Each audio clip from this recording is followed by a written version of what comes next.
síndromes topográficos cerebrales, se habla específicamente de lesiones en un determinado lóbulo cerebral, que me va a dar un determinado conjunto de síntomas. Y el objetivo de ustedes es que reconozcan tal signo o síntoma es debido al déficit de tal o un determinado lóbulo. ¿Ya? Entonces, para que se acuerden de la anatomía que llevaron hace unos meses atrás, cada hemisferio cerebral tiene 4 lóbulos: frontal, temporal, parietal y occipital. Cada lóbulo tiene una función específica. Y también hay otras funciones más complejas en donde hay asociación de diferentes lóbulos. ¿Cuál es el objetivo de hoy? Ver la lesión de cada lóbulo y qué hallazgo clínico me va a dar en un determinado lóbulo. Paso. Entonces, a manera de que ustedes recuerden un poco, no sé si esto lo habrán llevado en morfofisiología, las famosas áreas de Brodmann, o las diferentes áreas corticales. Hay un montón de áreas corticales en las cuales algunas tienen una función específica, otras tienen función en asociación con otras áreas. Pero para que se les haga más fácil, las áreas corticales básicamente son 3, no hay más. En general, áreas motoras, áreas sensitivas y áreas de asociación, y se acabó, no hay más. Por lo tanto, el déficit de un determinado lóbulo me va a dar un déficit motor, un déficit sensitivo o un déficit de asociación. ¿Entendido? Es solamente para que ustedes recuerden las principales áreas en las cuales vamos a ver que la alteración de una de estas áreas nos va a dar alguna manifestación clínica, como un signo o como un síntoma. ¿Entendido? Para que se acuerden un poco, cada lóbulo tiene una función específica. Entonces, si esa función específica es dañada por alguna patología, nos va a dar algún deterioro funcional. Si hablo específicamente del lóbulo frontal, ¿para qué sirve? Para el movimiento. Controla el movimiento del lóbulo frontal. Entonces, si yo tengo una lesión en el lóbulo frontal, ¿qué voy a tener? Alteración del movimiento. ¿Y cómo se va a manifestar? Con parencias o complejías, de lado o contralateral. Simple, ¿no? ¿Qué otra función del lóbulo frontal? La formación del lenguaje, la producción del lenguaje, la famosa área motora del lenguaje. Si yo tengo una lesión en esa área motora, ¿qué voy a tener? Afasia de expresión. El paciente va a poder entender lo que le decimos, pero no va a poder hablarlo ni escribir. Afasia de expresión. ¿Ya? Pasamos al siguiente, el lóbulo temporal. A ver, ¿para qué nos sirve el lóbulo temporal? Para el oído, ¿no? Para la audición, para captar el oído en cualidad y en calidad. ¿Y la otra función? El lóbulo temporal, comprender el lenguaje. Ahorita ustedes me están entendiendo lo que les estoy diciendo. Sí, ¿no? ¿Por qué? Porque su lóbulo temporal en una área específica está intacta. ¿Qué pasaría si no sucede así? Por alguna causa. De repente yo estoy hablándoles funciones de los lóbulos y ustedes están entendiendo: voy a comer toda la grasa con gaseosa Coca-Cola y me voy a viajar a la galaxia 2050. ¿Me entienden, no? No lo comprenden. ¿Qué otra función tiene el lóbulo temporal? Reconocer objetos y rostros, en asociación obviamente con la corteza occipital. Lóbulo parietal, todo lo que es sensibilidad, todo lo que sea alteraciones de sensibilidad está en relación con alguna lesión del lóbulo parietal. Parietal, todo lo que es sensibilidad y percepción y orientación espacial. Yo reconozco, si cierro mis ojos, yo reconozco dónde está mi brazo, mi mano, ¿no? Mi muñeca, mi codo. A veces aquí, al lóbulo parietal. De repente evaluamos a un paciente, o ustedes, a ver, cierran sus ojos, ¿ya? Y toquen su carpeta o lo que tienen a su disposición.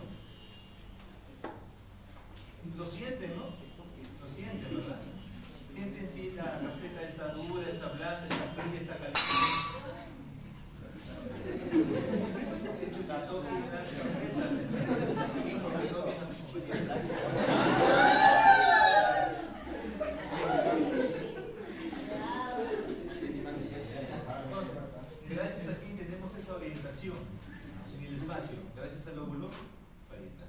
Y finalmente el lóbulo occipital, la visión. Principal función, visión. ¿Ya? Pásalo por favor. Entonces empezamos. Vamos a hacerlo bien simple. Lóbulo frontal, las principales áreas que tienen que aprenderse. Eso sí, aprendan. Obviamente no tengo un puntero y ya sería un puntero, pero sí se ve, ¿no? Las áreas.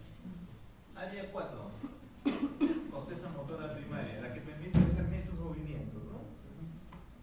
Las piernas, los brazos, la cabeza, todo eso. Área 6, corteza motora secundaria, movimientos finos.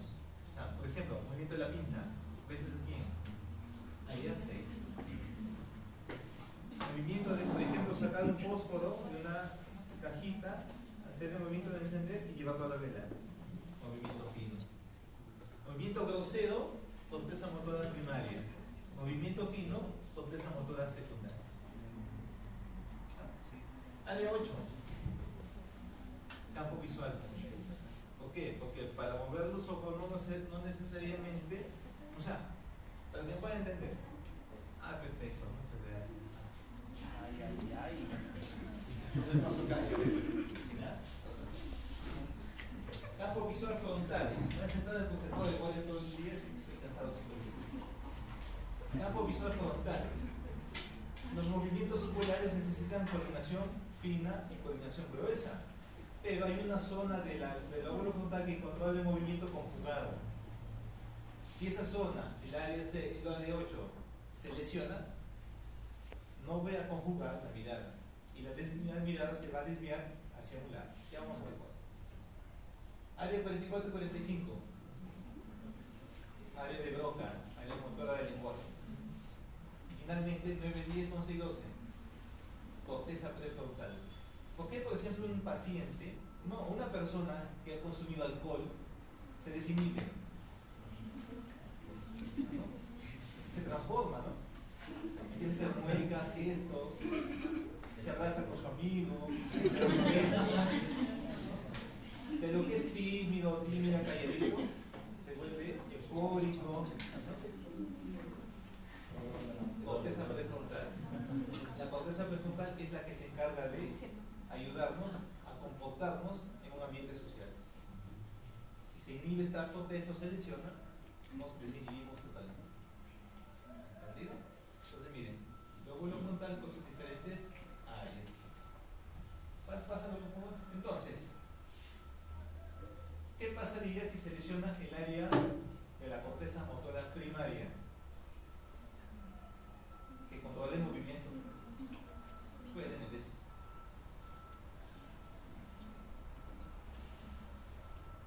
Cuando tengo esto, se le denomina síndrome precentral. ¿Por qué precentral? Porque está delante de la cisura central. Central. En el área motora primaria. Con los alumnitos que he rotado, algunas veces hemos analizado pacientes con SB, ¿no? Y pacientes venían con hemiparesia. ¿Y dónde estaba la lesión en la tomografía? Lóbulo frontal. Clínicamente describíamos dónde está la lesión. Lo comprobamos en la tomografía. Área motora secundaria, o sea, movimientos finos. ¿Qué va a obtener el paciente? Dificultad para ejecutar o realizar movimientos finos. O sea, sus movimientos van a ser torpes.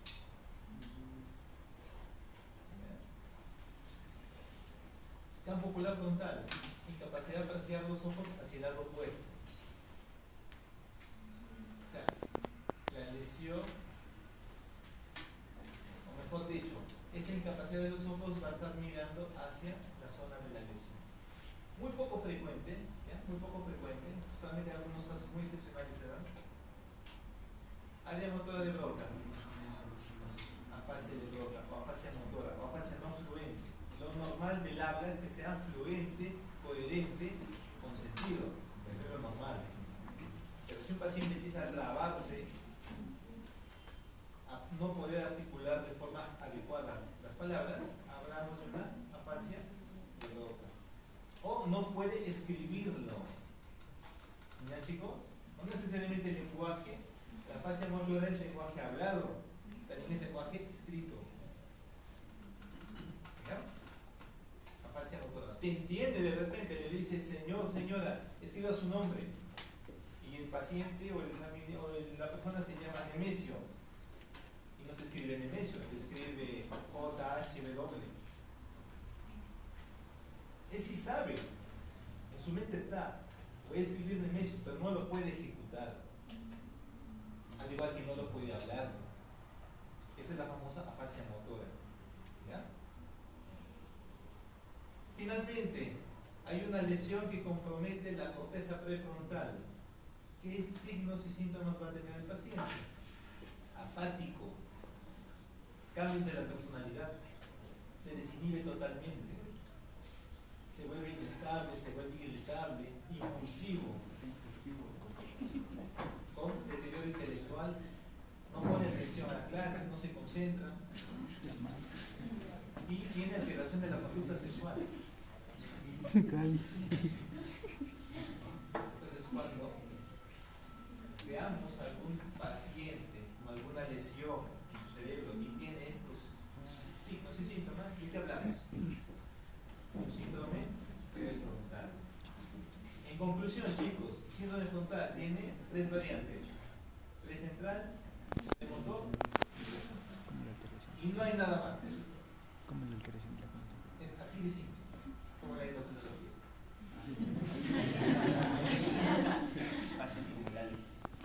¿Alguna pregunta? La clave es, yo sé el área motora, voy a saber cuál es el técnico. Lóbulo parietal, áreas importantes a recordar: 3, 1, 2, 5, 7 y 43. Pero más que la 43 es lo que es. 3, 1, 2, 5 y 7.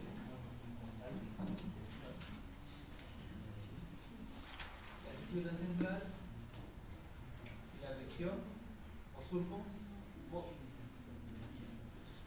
central, ¿no? Área somatestésica primaria. ¿Para qué me sirve esta área? Me da la percepción de la sensibilidad. Yo siento, pero no lo discrimino. Cuando hablemos de áreas primarias, secundarias, de sensibilidad especialmente, el área de sensibilidad me hace reconocer el estímulo. El área secundaria me hace ver las características del estímulo. Por ejemplo, vamos a suponer, área somatestésica primaria, cierro mis ojos y voy tocando esto, ¿no? Y digo, es un objeto largo, cilíndrico, ¿no? Con bordes gruesos, etc. Pero el que yo lo siente este objeto es función del área somatestésica primaria. El que yo lo mencione las características, ahí es del área somatestésica secundaria. ¿Ya? Por lo tanto, ¿qué pasaría si hay una lesión aquí? No siento, lo siento de una forma disminuida. Y acá no lo puedo discriminar. ¿Qué tipo de sensaciones? ¿Entendido? Paso. Listo. Por lo tanto, se lesiona el lóbulo parietal por alguna causa, que vamos a ver al final. Hay que tener en cuenta que acá quiero que se fijen. Tener en cuenta el hemisferio dominante y el no dominante. En los diestros, el hemisferio dominante es el izquierdo. En los zurdos, el derecho. En la mayoría de los diestros, el dominante es el izquierdo, no siempre tampoco, en la mayoría.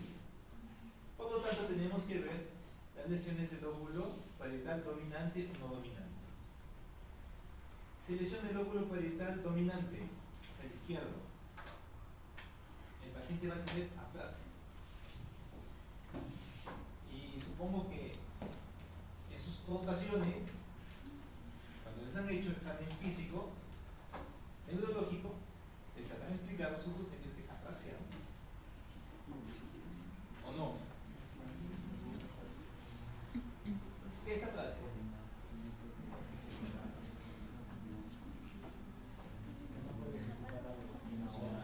Es la dificultad para la realización de algún movimiento previamente ejecutado. Cuando el paciente tiene lesión de su lóbulo parietal izquierdo, no puede ejecutar una orden de un acto que previamente ya lo ha hecho. No tiene ni la idea, mucho menos la ejecución en una apraxia iliatórica. De repente el paciente, a ver, un ejemplo. Previamente el paciente sabía cómo encender una vela, ¿entendido? O un fósforo. Pero por algún motivo tuvo una lesión cerebral. Y viene a la consulta del paciente y le decimos, a ver, haga este movimiento. Encienda, le damos la caja de fósforo, le damos una vela. A ver, encienda la vela. Y el paciente no hace nada. Porque ni siquiera tiene la idea, la noción de cómo se hace. Eso es apraxia idiomotora. La apraxia idiomotora tiene la idea, o sea, sabe cómo hacerlo, pero no lo puede ejecutar. De repente tú le dices, a ver, ¿cuáles son los pasos? Y ya, los pasos es, saco el fósforo de la cajita, lo froto con la telita que tiene, o la, ¿cómo se llama? Bueno, ya, porque se enciende la vela, lo acerco el fósforo de la vela y lo enciendo. A ver, hágalo. Y de repente pone la vela encima de la caja de fósforo, quiere encender el fósforo y se acerca a la mesa, entonces no lo hace. Esa es la apraxia idiomotora. Tiene la idea, tiene la noción, tiene el conocimiento previo, pero no lo puede ejecutar. En el anterior ni siquiera ya hay la idea de cómo se hace tal movimiento o tal procedimiento aprendido. ¿Sí? ¿Se entiende? Y lo otro es la calculia. ¿Por qué? Porque el lóbulo parietal izquierdo también tiene que ver con el cálculo. Entonces, si le llega un paciente, cuando usted le dice, haga tal cosa, no lo hace, haga tal cosa, sí sabe cómo hacerlo, pero no lo puede ejecutar, o ya no puede sumar, restar, multiplicar, que previamente sí lo hacía, ¿de qué estamos hablando? Lesión del lóbulo parietal izquierdo. El lóbulo parietal derecho tiene que ver más con la orientación que la persona, tanto en su cuerpo como en el entorno que lo rodea. Esa es función del lóbulo parietal derecho. Ustedes, por ejemplo, tienen la noción ahorita de quién está a su costado, ¿no? Quién está delante. ¿Eso quién te da? El lóbulo parietal derecho. Tienen la noción de que si ustedes cierran los ojos, van a sentir dónde está su pierna, su cabeza, su cuello, su nariz, ¿verdad? ¿Quién me da eso? El lóbulo parietal derecho. ¿Pero qué pasaría si se lesiona? Ya no hay noción de uno mismo. Y viene un tipo de apraxia, la apraxia del vestido. Se pone de repente el pantalón en un solo miembro inferior, de repente se pone la chompa y encima se pone la ropa interior. Perdió la capacidad de ejecutar como uno se viste habitualmente. Eso se llama apraxia del vestido. Apraxia constructiva. Al paciente le dicen, a ver señora, dibuje 2 triángulos y un rectángulo. El paciente previamente lo conoce, ¿no? Tiene que haberlo conocido. Y de repente dice, pero dibuje un triángulo. ¿Ese triángulo? No. Dibuje un cuadrado.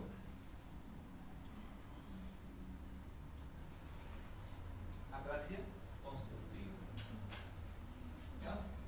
De objetos que previamente el paciente ha tenido que haber conocido. No le van a decir a un paciente, a ver, dibújeme la estrella de David. El paciente no sabe ni qué es una estrella de David. Le van a decir, no, tiene apraxia constructiva, ¿cómo es eso? Porque nunca lo ha conocido. Tiene una heminegligencia contralateral. O sea, ¿qué es una heminegligencia? Es la incapacidad de que el paciente tiene de sentir estímulos en el hemicuerpo contralateral. O sea, se lesionó su lóbulo parietal derecho.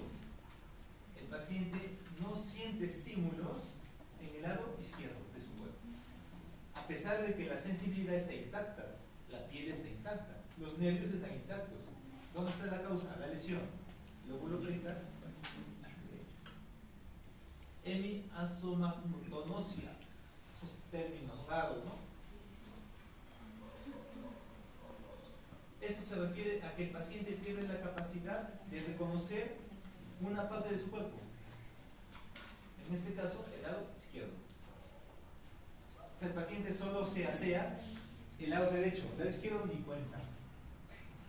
Solamente se viste el lado derecho, el lado izquierdo no. Perdió la noción de que él tiene su lado izquierdo. Eso se llama hemiasomatonosia. Anosognosia es la pérdida de concepción de que el paciente tiene un problema neurológico. De repente el paciente tiene, vamos a suponer, hemiplegia izquierda, ¿ya? Entonces el paciente dice, no, mi brazo lo muevo normal. O sea, el paciente hace esto, ¿no? Yo lo muevo normal, mueve tu brazo izquierdo. Él piensa que sí lo tiene normal su brazo, pero no es así.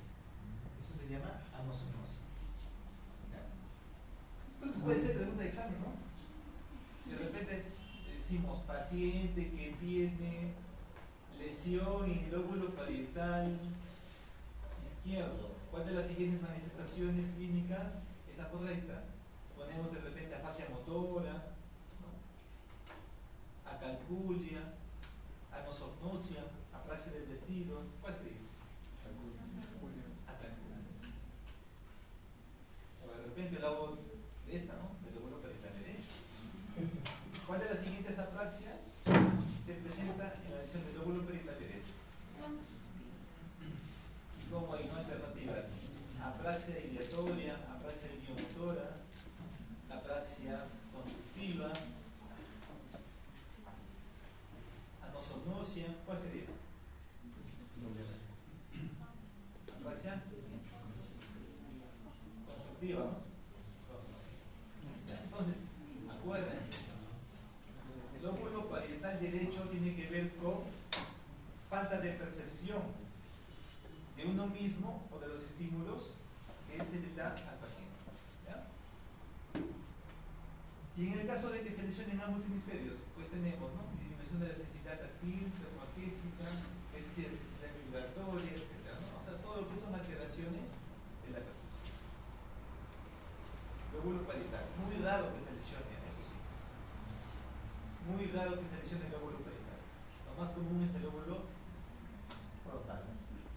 Paso. Siguiente, lóbulo temporal, audición. Área 41, área 42 y área 22, área del humor. Por lo tanto, se lesiona esta área, ¿qué va a pasar? Pérdida de audición. O de repente, si escucho cosas diferentes. Me ponen un sonido de ambulancia, para mí es un susurro. Me ponen el ladrido de un perro, para mí es el grito de mi compañera. De repente me ponen una música de Bad Bunny, yo escucho Beethoven. Lesiones de la corteza auditiva. Se lesiona el área sensitiva del lenguaje. Afasia sensorial. Entonces, pero como el lóbulo temporal es un poco complicado en su anatomía y en sus áreas de Brodmann, lo vamos a dividir en región lateral y en región medial. ¿Ya? Deja de funcionar el área auditiva sordera cortical. El paciente no escucha nada. Está intacto su oído, está intacto las vías nerviosas, pero se ha malogrado el centro de procesamiento. ¿Qué va a pasar? Sordera, el paciente no va a escuchar nada. Agnosia auditiva. ¿Saben, chicos, qué es agnosia? ¿No sabes? Agnosia tiene que ver con, digamos, gnosis es conocimiento, ¿no? Ah, sí, sin conocimiento. O sea que el paciente va a tener disminución o alteración de la audición. alteración de la percepción de la audición. Lo que les decía, le ponemos a un paciente un ruido que él previamente ya escuchó, por ejemplo, un sonido de una ambulancia, y él lo distorsiona, no lo entiende, o sea, no llega al proceso de forma correcta y lo entiende como un maullido de gato. Eso se llama agnosia auditiva. Siente el estímulo, siente el sonido, pero no lo diferencia qué es. ¿Ya? Diferente que de la sordera, donde tú no sientes absolutamente nada de estímulos auditivos. Amusia. Amusia tiene que ver con la música. Dificultad para reconocer sonidos o músicas previamente que el paciente ya lo ha tenido. Y la afasia de Wernicke o afasia sensorial. En la afasia de Wernicke el habla es fluente, pero totalmente desorganizado. O sea, acá el paciente habla normal. No, digamos, no normal en el sentido de que es coordinado, de que es coherente, sino que habla y habla y habla. Cosas sin sentido. ¿No? ¿Por qué? Porque no entiende el mensaje. Lo puede hablar, pero no lo entiende. De una forma incorrecta. ¿Sí? Quiero que entiendan bien esos dos tipos de afasias. Motora, sensorial. No les voy a complicar más porque existen 5 tipos de afasias. Pero quiero que en estas al menos se enfoquen. Motora, la región medial, prosopagnosia. Agnosia para los colores y cuadrantonosia. Eso tiene que ver ya mucha relación con el área del lóbulo occipital. ¿Ya? Hay una relación directa, una área de asociación entre el lóbulo temporal y el lóbulo occipital.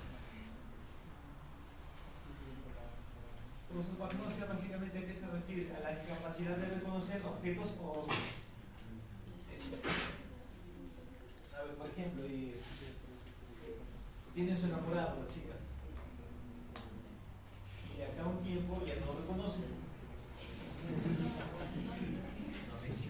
pero no por voluntad propia, sino porque por algún motivo tuvieron una lesión en su lóbulo temporal.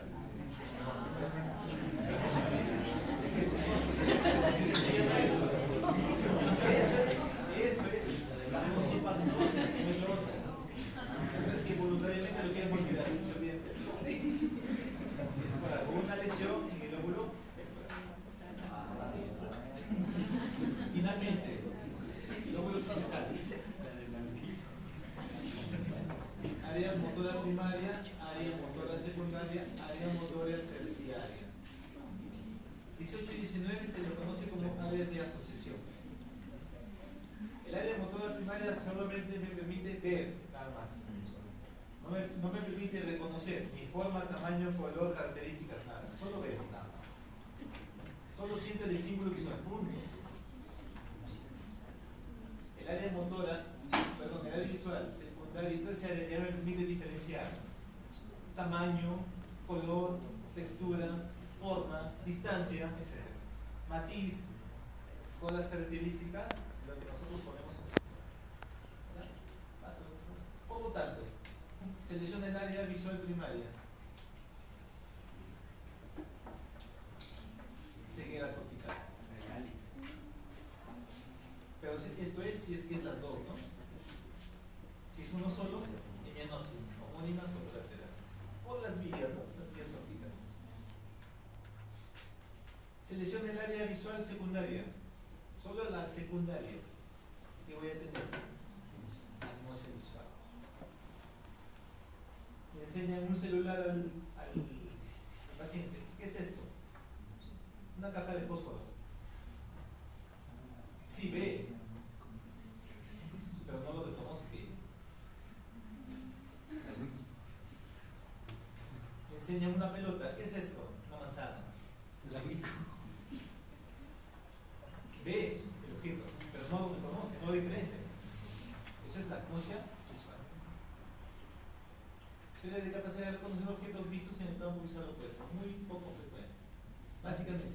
sinopsia, ceguera y agnosia visual. Finalmente, ¿por qué se producen los signos globales? Por lesiones en el encéfalo, especialmente en los hemisferios cerebrales. A la cabeza, ¿qué? Enfermedad cerebrovascular, un ECV isquémico o un ECV motor. La cabeza, primero, hay que pensar en eso. Segundo, tumores. Cualquier tipo de tumor que esté afectando el cerebro, especialmente el cerebro. Tercero, traumatismos encefalocranianos, infecciones y enfermedades degenerativas como la demencia. Por lo tanto, como conclusión de esta primera parte, principal causa de síndromes globales, enfermedad cerebrovascular. ¿Alguna pregunta, chicos? ¿Se entendió? Perfecto. Es como la endocrinología, la neurología. Sé para qué sirve tal área, de ahí deduzco la alteración que va a producir la lesión en esa área. ¿Ya?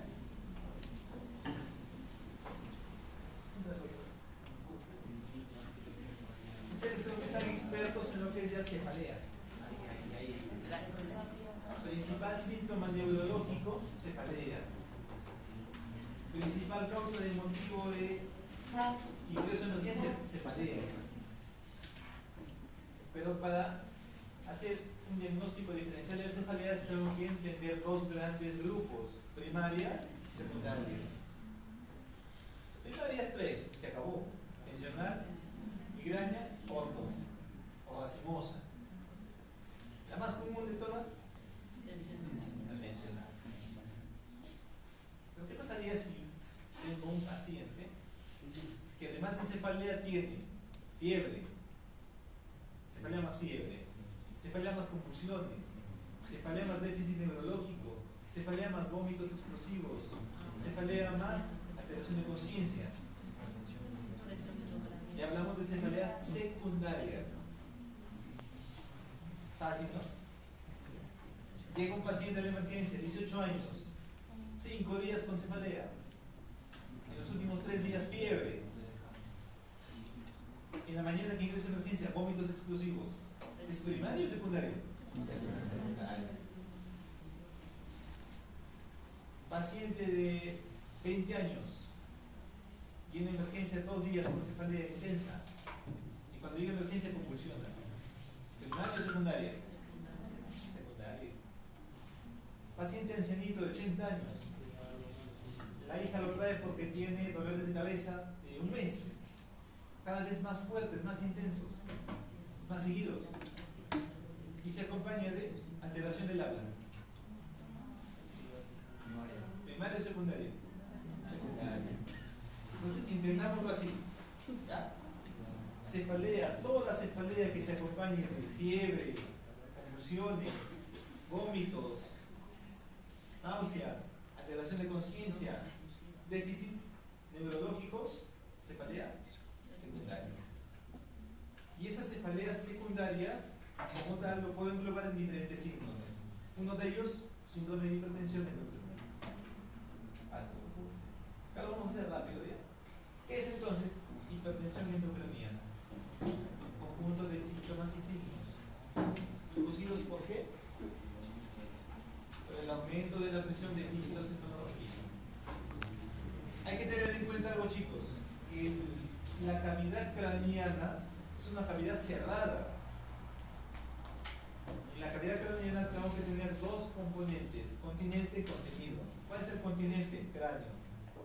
¿Cuál es el contenido? Encéfalo. Con su producción de líquidos cefalorraquídeos. Si hay algo que excede al continente, tiene que compensarse con el contenido y el inverso. Por ejemplo, si hay mucho líquido, el cerebro va a tratar de compensarlo y se va a generar un desequilibrio. A ese desequilibrio le vamos a llamar hipertensión. ¿Ya? Fácil. Solamente para que recuerden los ventrículos, los agujeros y la circulación de cómo se da el líquido cefalorraquídeo dentro del encéfalo. ¿Cómo se forma el líquido cefalorraquídeo? Desde su producción en los plexos políteos hasta la transformación en los senos venosos durales. Todo un proceso. Cualquier alteración acá le va a producir hipertensión intracraniana. Cualquier alteración. ¿Ya? ¿Pasa? Bueno, eso pasa. ¿Y por qué es importante saber la hipertensión intracraniana? Porque si hay mucho contenido, es decir, mucho líquido cefalorraquídeo, el cerebro va a tratar de compensarlo, pero como no hay hacia dónde se expanda, va a obstruir por agujeros. ¿Y eso qué me va a producir? Hernias. Complicación de hipertensión endocraniana, ¿qué es? Hernias.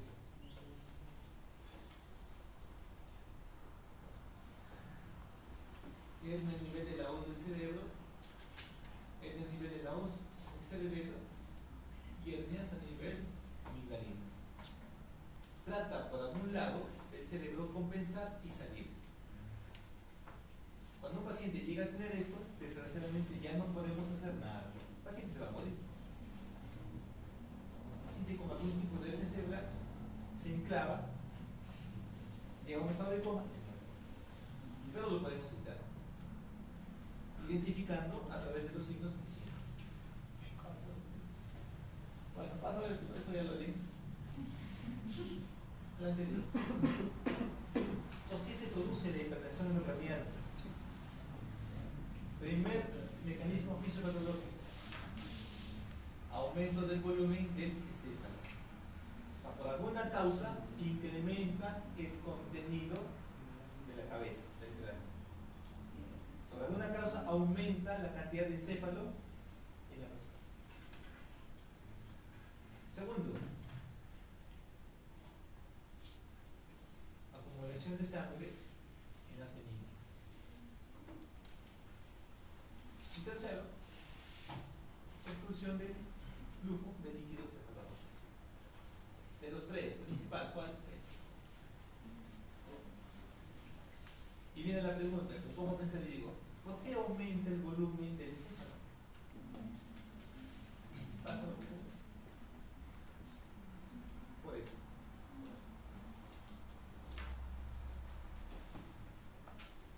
Llega a la emergencia un constructor civil que se cayó de una altura de 3 pisos de cabeza, ya con Glasgow 3.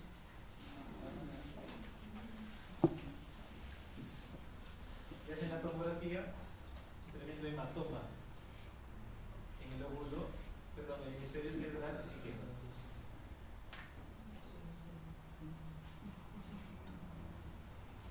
Paciente de 15 años, sexo femenino, 6 meses con cefalea. Al inicio, una vez a la semana. En los últimos 3 meses, todos los días.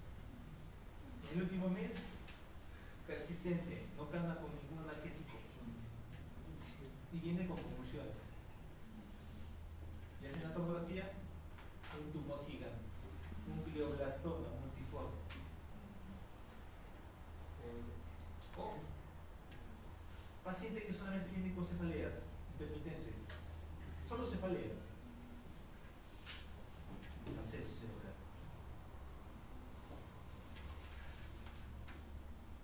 Segundo, el edema. Primera causa, más ocupante de espacio. Tumores, abscesos, hematomas. Segunda causa, edema cerebral.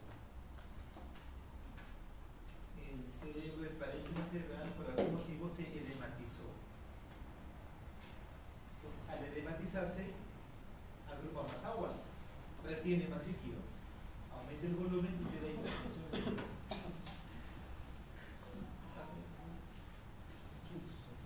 ¿Por qué se acumula sangre en las meninges? Por hematomas. Hematomas. Subdural y bidural. La causa más común de estos, traumatismos. Paciente de 80 años viene con cefalea de 3 meses, con déficit motor.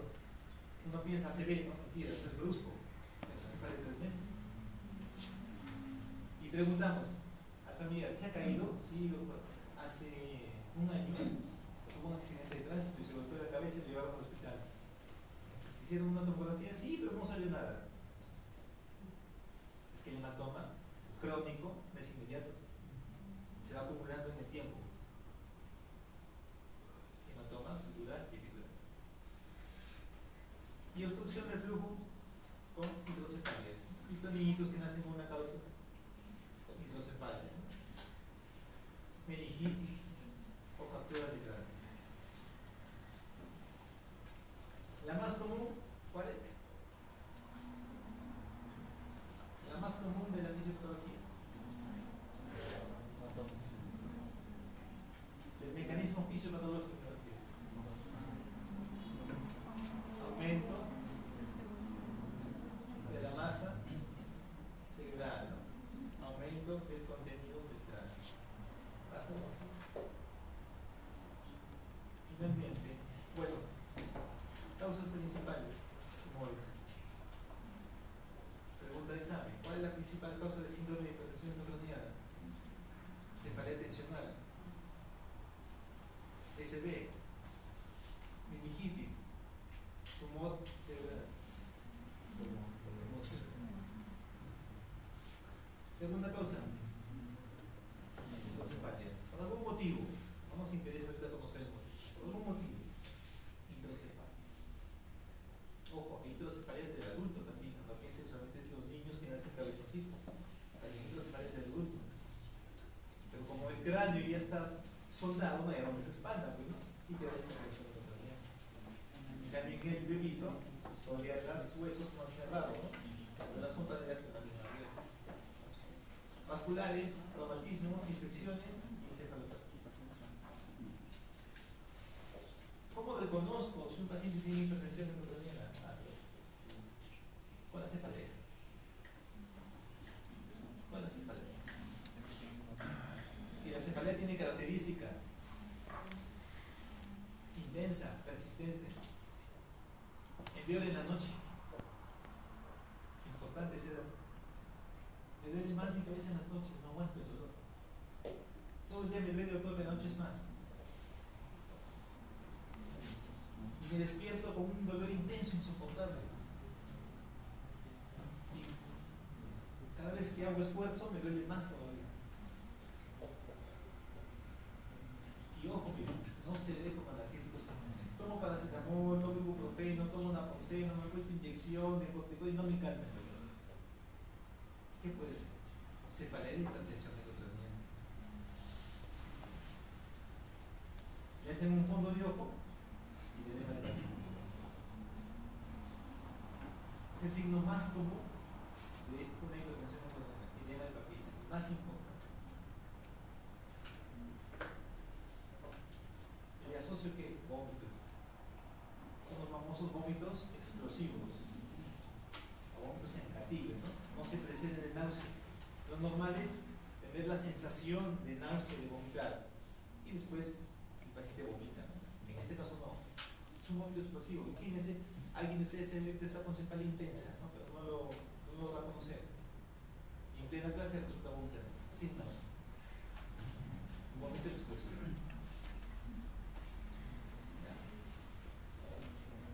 Y a veces acompaña, ojo, miren, ¿no? Idea de Cushing. No es siempre, ¿ya? No piensen que hipertensión endocrinal es sinónimo de idea de Cushing. No es así. Entonces hay que quitarnos ese pensamiento, esa idea. ¿Ya? Cefalea, edema de papila y vómitos. Otros síntomas: alteración en nivel de conciencia, alteraciones de la visibilidad. El principal, ¿cuál es? Cefalea, edema de papila y vómitos. Hipertensión endocrinal. Pasos. Tomografía cerebral, 5 trastes. Hematoma epidural, grande, extenso. Miren cómo desvía la línea media. Normalmente la línea media debe estar así, ¿no? ¿Cómo ha colapsado el ventrículo del otro lado? Hipertensión endocrinal. Este es un hematoma epidural agudo. ¿Por qué? Porque sangre reciente. Es una lesión hipertensa. Lo hipertenso en tomografía es sangre o hueso. En hematoma, subdural. Epidural, miren. Subdural con media luna. Es la diferencia. Epidural, subdural. Miren cómo ya no hay la línea media, se ha borrado totalmente. Colapsa el ventrículo, miren, hasta incluso ya no hay ventrículo lateral izquierdo, ¿no? Está colapsando. Hipertensión endocrinal. Causa, hematoma, epidural, hematoma, subdural. Así venía su examen, ¿no? Con imagen.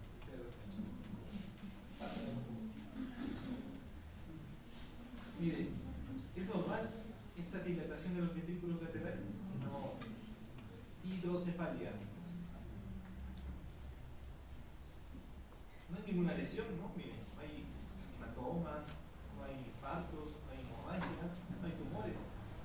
Simplemente hidrocefalia. Hipertensión endocrinal. Miren, ¿y esto? Es una lesión hiperdensa. Es una hemorragia intracerebral. ¿Qué hace con la línea media? Lo desvía. Hipertensión endocrinal.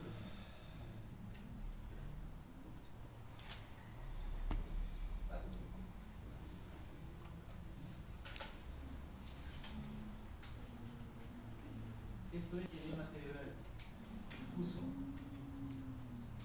Y acá, miren, hay una masa, ¿no? Vale, tumor.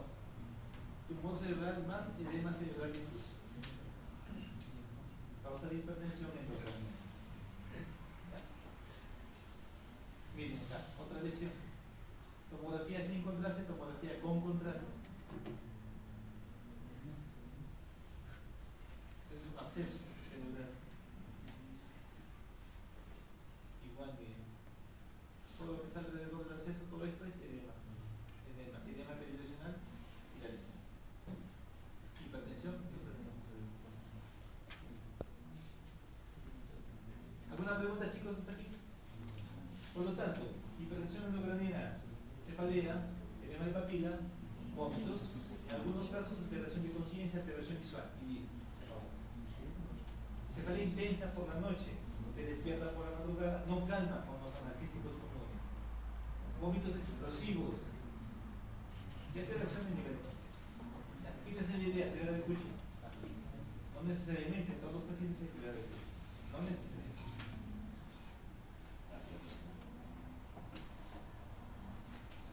¿Qué es esto? Resonancia magnética, eso es tomografía.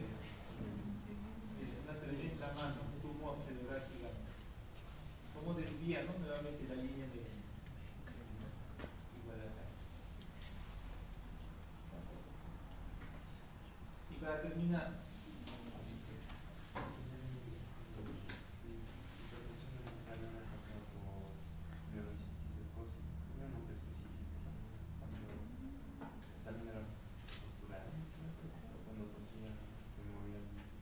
así sí tiene un nombre especial. Ese es cuando el cisticerco está viable, está en movimiento por la circulación del líquido suprarroquídeo y en algún momento tapa la circulación, obstruye y da síntomas episódicos de cefalea interna. Tiene un nombre especial, no se sabe.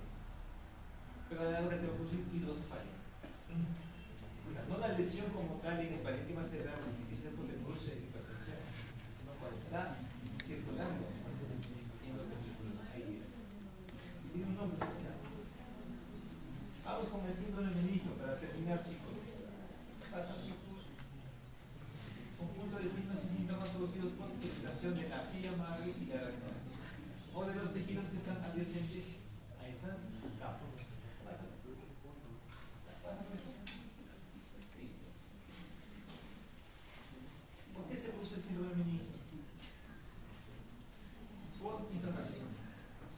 A la cabeza, infecciones virales. Principal causa de meningitis son los virus. A la cabeza, el herpes virus. Incluso más que el enterovirus. Por toda la familia de los herpes virus pueden producir meningitis virales.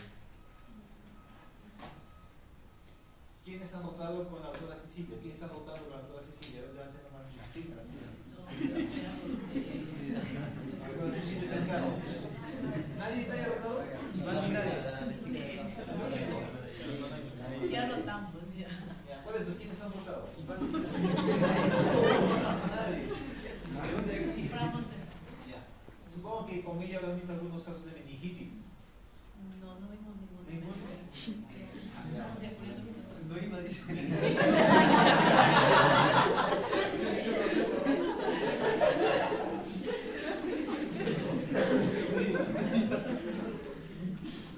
Cuando los neurólogos en el hospital tienen un paciente con sospecha de meningitis, lo primero que piensan no es tanto en la bacteria, es el virus. Especialmente el virus de herpes simple, tipo 1 o tipo 2. Luego, en segundo lugar, vienen las causas bacterianas. Haemophilus, Streptococcus pneumoniae, Modaxella casanoides, como los principales causas. Luego tenemos micóticas, hongos. Ustedes dirán, ¿hongo en el cerebro? Sí. Los pacientes inmunodeprimidos, porque son infecciones oportunistas. Especialmente pacientes que tengan VIH. Y luego las causas parasitarias, que son muy raras. Si se dan cuenta, acá no menciono cisticerco, ¿no? No menciono cisticerco. Porque no hay meningitis cisticercósica, no existe. Solamente es en parénquima cerebral y o en los ventrículos. Paso. Causas no inflamatorias. Esto a la cabeza, nunca es un día. Hemorragia subaracnoidea. Acumulación de sangre dentro de los espacios meningitis. Generalmente la hemorragia subaracnoidea es consecuencia de una rotura de un aneurisma. ¿Sí saben, no? ¿Qué es un aneurisma? Una dilatación anormal de un vaso, ¿no? Con paredes más delgadas. Por algún motivo se rompió el aneurisma. Y el paciente, lo que está tranquilo, siente el peor dolor de su vida. Cefalea aguda, intensa, insoportable, en cuestión de segundos o minutos. Acompañado a veces o no de alteración de música. Hemorragia subaracnoidea. Y causas neoplásicas. La meningitis carcinomatosa. Es rarísimo esto. Yo solamente hasta ahorita he visto un solo caso de meningitis carcinomatosa. Uno solo. Y en la literatura mundial se describen hasta el momento unos 10 o 20. Al lado de tantos. Principal causa es por invasión debido a una leucemia o una linfoma, o un linfoma, o metástasis. Hubo el caso, les cuento ya, de manera de, para que ustedes más o menos vean conocidos. Tuvimos una paciente hace 2 años, paciente que tenía cáncer de mama, en tratamiento oncológico, al inicio desahuciada, habían dado 3 meses. Estaba con compromiso pulmonar, hepático y gastrointestinal, metástasis. Pero con la quimioterapia mejoró la paciente. Lo que estaba, incluso había hecho un linfedema a nivel de miembro superior derecho. Con la quimioterapia, la úlcera y la masa que tenía en la mama derecha bajó de tamaño. El linfedema desapareció. Lo que estaba edematisada, normal. Desde su tomografía no hay metástasis pulmonar, no hay metástasis hepática, desapareció. Pero sigue con su quimioterapia. Un día la familia nos cuenta de que empieza convulsiones. De verdad, convulsiones seguidas, frecuentes. Pero previo a eso, ya habían empezado a tener cefaleas. Cefaleas de intensidad progresiva. Cefaleas, que no le daban importancia, le daban paracetamol, le pasaba el efecto yodo de las cefaleas. Hasta que lo llevaron al hospital por la convulsión. Llegó en estatus convulsivo. Una vez que lo estabilizaron el estatus, la paciente ya no despertó. Ya estaba con alteración de conciencia, somnolienta, por momentos despertaba y estaba confusa, desorientada en tiempo, en espacio, parcialmente persona.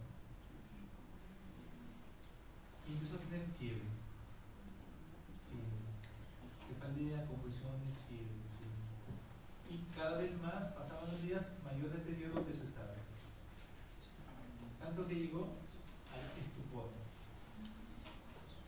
Y en un día así, donde aparentemente estaba tranquila, hace un paro respiratorio y falleció. En todos esos días de hospitalización se pensaba que era meningitis tuberculosa y hacen el examen de líquido cefalorraquídeo y sí, pues salía compatible con meningitis tuberculosa. Inicia tratamiento para tuberculosis, también es grave.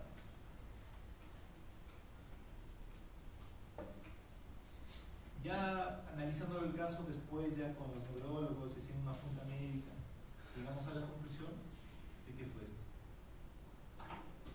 meningitis carcinomatosa, porque después de ya días que había fallecido, sale un examen que habíamos hecho para estudios de células neoplásicas de líquido cefalorraquídeo y salió células neoplásicas.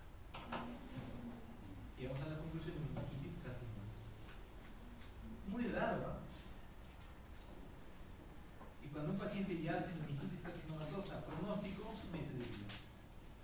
Por más que reciba tratamiento, quimioterapia, y bueno, como sin tratamiento, pronóstico es malísimo.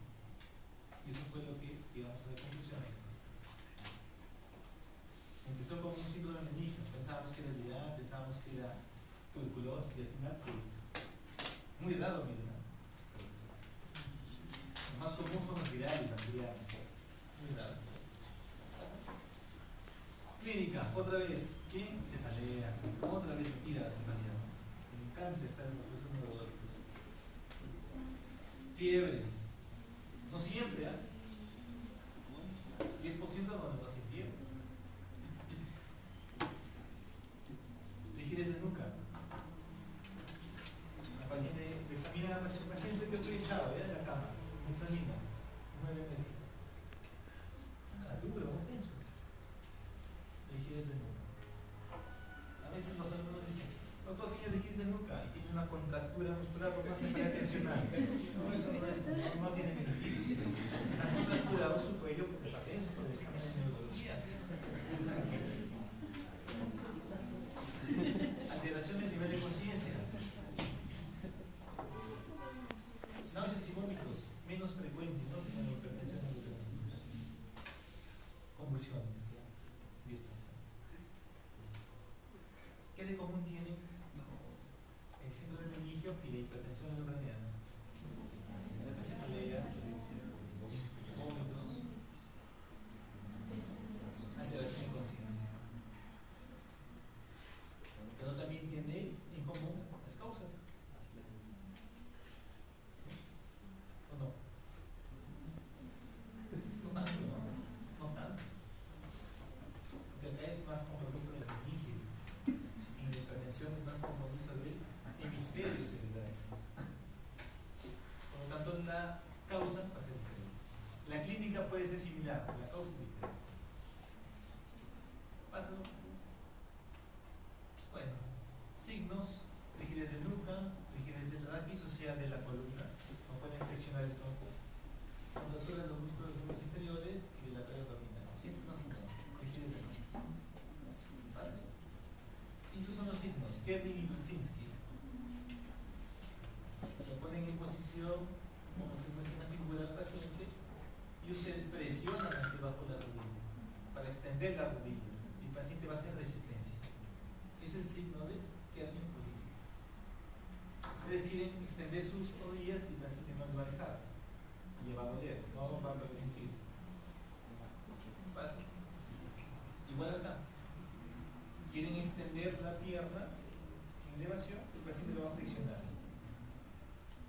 Signo de Kerning positivo. ¿Pasa? Brudzinski. Intento, en el paciente en el cúbito supino, hago que el mentón lo acerque al pecho. En el momento de hacer eso, el paciente va a flexionar la pierna. ¿Pasa? Igual ahí, ¿no? Intento flexionar una pierna y el paciente va a flexionar la otra.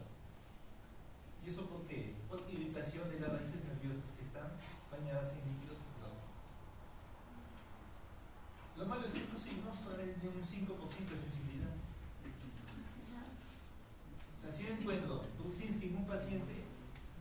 95% de probabilidad que sea meningitis. Si encuentro Brudzinski y Kernig, un 15%. Si encuentro Brudzinski, Kernig y rigidez de nuca, un 80%. ¿A quién es más sensible? Rigidez de nuca. ¿Ya?